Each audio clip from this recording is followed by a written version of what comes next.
안녕하세요. 아티클모아 태산의 아모테입니다. 오늘은 중국의 황당한 법률에 대해서 이야기해 보도록 하겠습니다. 바로 중국의 총기 규제 법안인데요. 중국에 사는 남성이 인터넷 쇼핑몰에서 장난감 총을 샀다가 3년간 감옥살이를 했다고 하는데요. 도대체 법률이 어떻길래 이런 황당한 일이 이루어질 수 있는지 오늘 아티클을 통해서 알아보도록 하겠습니다.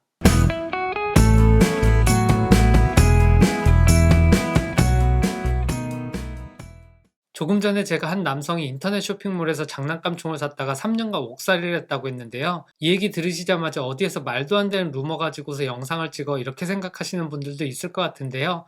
이 사진에 보이는 산청이라는 남성이 바로 인터넷 쇼핑몰에서 장난감 총을 샀다가 3년간 옥살이를 하고 나온 사람입니다. 이 사람의 직업은 게임 개발자인데요. 이렇게 화면에 보이듯이 스마트폰이나 태블릿에서 하는 게임을 개발하는 개발자입니다. 이 사람이 다음번 게임으로 슈팅 게임을 준비하고 있었는데요. 이 슈팅 게임에 나오는 총의 디자인에 참고를 하기 위해서 중국의 인터넷 쇼핑몰인 타오바오에서 장난감 총을 한 10개 정도 사게 되었는데 어느 날 이 남성의 집에 경찰들이 들이닥쳐서 이 남성이 불법 총기를 소유하고 있다고 체포를 하게 됩니다. 이 당시만 하더라도 남성은 뭔가 오해가 생겼고 이 오해는 금방 풀리겠거니 대수롭지 않게 생각을 하게 되었는데요. 하지만 경찰은 정말 이 사람이 인터넷 쇼핑몰에서 장난감 총을 산 것 때문에 이 사람을 체포하게 된 거고요. 법정에서도 경찰은 이 남성이 위험한 총기를 소지하고 있었다고 주장을 하고 이 남성을 지칭해서 건너트, 그러니까 뭐 총기에 미친 사람이다 이런 식으로 표현을 했는데요. 법원에서는 이러한 경찰의 주장을 그대로 받아들이고 이 남성이 소유하고 있는 장난감 총의 위험성이 상당히 높다고 생각을 하고 이 남성에게 3년형에 달하는 수감 생활을 선고하게 됩니다. 이 남성 같은 경우는 정말 장난감 총만 산 거고 또한 디자인만 참고하기 위해서 이 장난감 총조차도 한 번도 발사해 본 적도 없는데 이렇게 억울하게 수감 생활을 하게 되었는데요. 막상 수감 생활을 하면서 동료들을 만나보니 자기처럼 이렇게 장난감 총을 샀다가 수감했던 사람을 20명이나 넘게 만났다고 합니다.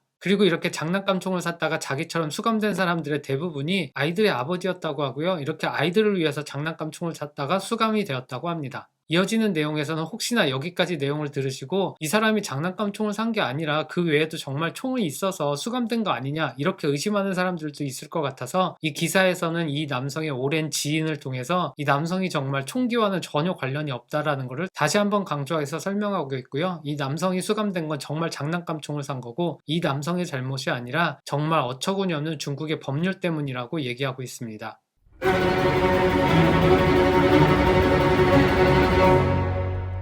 이 남성이 이렇게 장난감 총을 샀다가 감옥에 수감될 수밖에 없었던 이유는 바로 중국의 총기 규제 법안 때문인데요. 이 법률에서 규정하고 있는 총기에 대한 범위가 상당히 광범위해서 이렇게 장난감 총을 소지하는 것도 이 법률에 위반이 된다고 합니다. 그래서 정말 어디 블랙마켓이나 불법적으로 어디에서 구매한 게 아니라 멀쩡히 있는 온라인 쇼핑몰에서 장난감 총을 구매해도 이렇게 법률에 저촉되게 된다고 하고요. 사실상 인터넷 쇼핑몰에서 총기류를 검색하면 이러한 장난감 총이 그냥 검색이 되고 여기서 구매 버튼만 누르면 바로 살 수 있고 이렇게 해서 장난감 총을 사면 중국의 총기 규제 법률에 위반이 된다는 걸 많은 사람들이 모르고 있어서 그냥 사고 있는 상황이 벌어지고 있는데요. 정말 이러한 법안의 목적이 장난감 총이라도 사람들이 소지하지 않기 위한 법안이라고 한다면 오히려 중국의 사법당국에서는 이러한 장난감 총을 판매하는 온라인 쇼핑몰을 단속을 해야 될 것 같은데 중국의 법률은 이러한 온라인 쇼핑몰을 단속하지 않고 제품을 구매한 사람에게 책임이 있다고 판단한다고 합니다. 그래서 저도 혹시나 해서 타오바오 쇼핑몰에 가서 건이라는 검색어로 검색을 해보니까 이렇게 다양한 장난감 총 리스트가 나오게 되는데요. 이거를 뭐 한국에 있는 제가 구매하는 거는 크게 문제가 되지 않지만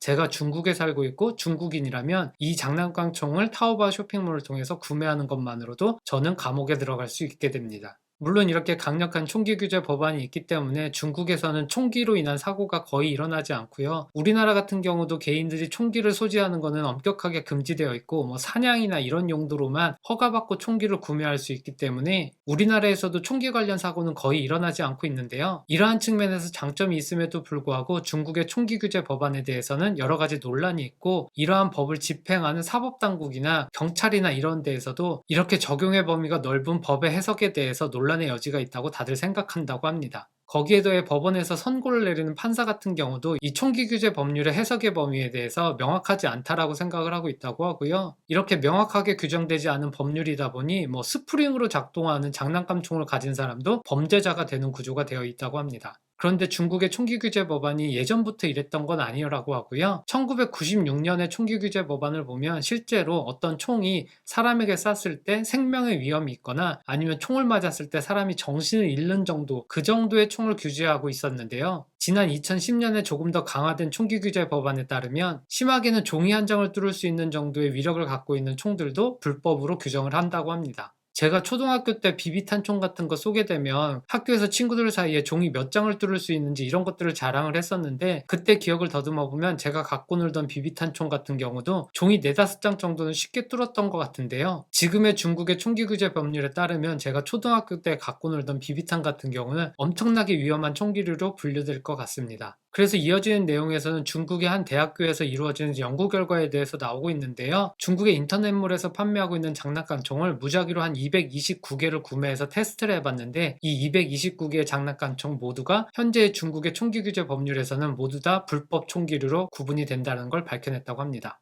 이어지는 내용에서는 또 이렇게 중국의 총기 규제 법률 때문에 감옥에 가게 된 아들의 부모님 얘기가 나오고 있는데요. 정말 홍콩에서만 사도 그냥 장난감 총으로 아무나 살 수 있는 총을 자기 아들이 16개 정도 샀다가 지난 2016년에 종신형으로 지금 선고받아서 감옥에 수감 생활을 하고 있다는 내용이 나오고 있는데요. 이렇게 이 법률이 규정하는 불법 총기류의 범위가 너무나 광범위하고 이 법률이 적용되는 범위가 워낙 모호하다 보니 이렇게 장난감 총을 샀다가 종신형을 받는 상황까지 벌어지게 되는데요. 그래서 지속적으로 중국 내에서도 이 법률의 적용을 통해서 억울하게 옥살이하는 사람들이 있다는 목소리가 늘어나게 되고, 그래서 지난 2018년에 중국 법원에서는 이 법률이 적용받는 범위에 대해서 가이드라인을 제공하게 되었는데요. 이 법률의 문구 자체를 수정한다기보다는 실제 이러한 일들이 발생했을 때 문제가 된 총이 실제로 얼마나 위해를 가할 수 있는지를 상황에 고려하고, 또한 이러한 총을 가지고 있는 사람의 의도를 해석해서 이 법률의 적용을 적절하게 하라는 가이드가 내려졌다고 합니다. 그래서 그 이후로는 이 법을 적용하는 데 있어서 약간의 유두리가 생기긴 했다고 하는데요. 그럼에도 불구하고 지금도 현재 장난감 총을 갖고 있다가 이 법에 걸리는 사람들이 여전히 있다고 하고요. 하지만 다행히 장난감 총의 위해가 그렇게 높지 않고 산 사람의 의도가 누구를 해하기 위한 것이 아니라고 할 때는 그래도 선고가 내려질 때 징역형까지는 내려지지 않고 집행유예 정도로 끝난다고 합니다. 그런데 집행유예 같은 경우도 실제로 옥살이를 하지는 않지만 유죄로 판단이 된 건데요. 그 얘기인 즉슨 장난감 총을 갖고 있다가 이 법률에 걸리게 되면 이제 옥살이는 하지 않게 되지만 집행유예를 받게 되고 전과로 남게 되는 건데요. 이로 인한 부작용도 상당히 만만치 않다고 합니다. 그 대표적인 예로 여기에서 또 장난감 총을 샀다가 이 법에 적용을 받은 사람의 부모의 얘기가 나오고 있는데요. 이 부모의 아들이 예전에 어린아이일 때 샀던 장난감 총 6자루 때문에 최근에 이 법 적용을 받아서 선고를 받고 집행유예를 받게 되었는데, 실제 옥살이는 하지 않았지만 전과로 남게 되면서 이 아들이 이제 취직을 해야 되는데 어디든 회사에 지원 서류를 넣을 때마다 불법 총기류 소지로 인해서 전과 기록이 있다, 이런 기록이 있을 때 이 어처구니 없는 법률로 얻게 된 전과 기록 때문에 자신의 아들이 어디에서도 취직하지 못하고 있다는 얘기를 하고 있습니다.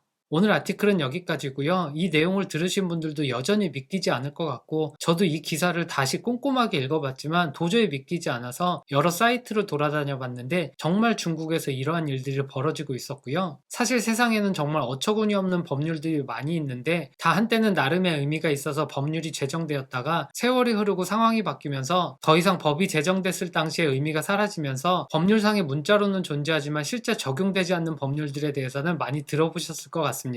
이런 것들은 인터넷에서도 많이 보셨는데요. 대표적으로 미국의 인디애나주에 있는 법률 같은 경우는 마늘을 먹고 나서는 4시간 이내에 대중교통을 이용하거나 극장에 가는 경우 불법이라고 되어 있는데요. 이 법률이 제정될 당시에는 나름의 이유가 있었겠지만 지금은 이러한 법률에 적용을 받아서 실제 마늘을 먹고 4시간 내에 대중교통을 탔다가 이 법률에 저촉돼서 단속된 사람은 없을 것 같은데요. 이 중국 법률 같은 경우는 정말 특이한 게 이전의 법률에서는 그나마 괜찮았던 게 2010년에 강화되면서 이렇게 어처구니 없는 법률이 되었다는 게 좀 우습고 정말 황당하다는 생각이 들었고요. 그리고 이렇게 법률 문구상으로 존재한다고 해도 상황에 따라서 그 법률의 적용이나 단속 같은 것들이 유두리 있게 진행이 되어야 되는데, 중국이라는 사회가 많이 개방되고 경제적으로는 많이 개방되었지만 아직도 그 중국이라는 사회가 얼마나 경직되었는지를 이 어처구니 없는 사례를 통해서 한 번 더 깨닫게 된 것 같습니다. 아무튼 이 영상을 보시는 분들께서는 혹시 중국에 여행을 가거나 중국에서 한동안 머무를 일이 생기게 되는 경우에 절대 인터넷 쇼핑몰에서 장난감 총 같은 거 주문하시면 안 되고요. 이 영상을 보시는 분들은 다 큰 어른들이라서 장난감 총 사실 일은 없을 것 같은데 자녀들을 위해서도 절대 중국에서는 장난감 총 사지 않도록 주의하시면 좋겠습니다. 오늘 영상은 여기까지고요. 다음번에 또 재밌는 아티클로 만나겠습니다. 감사합니다.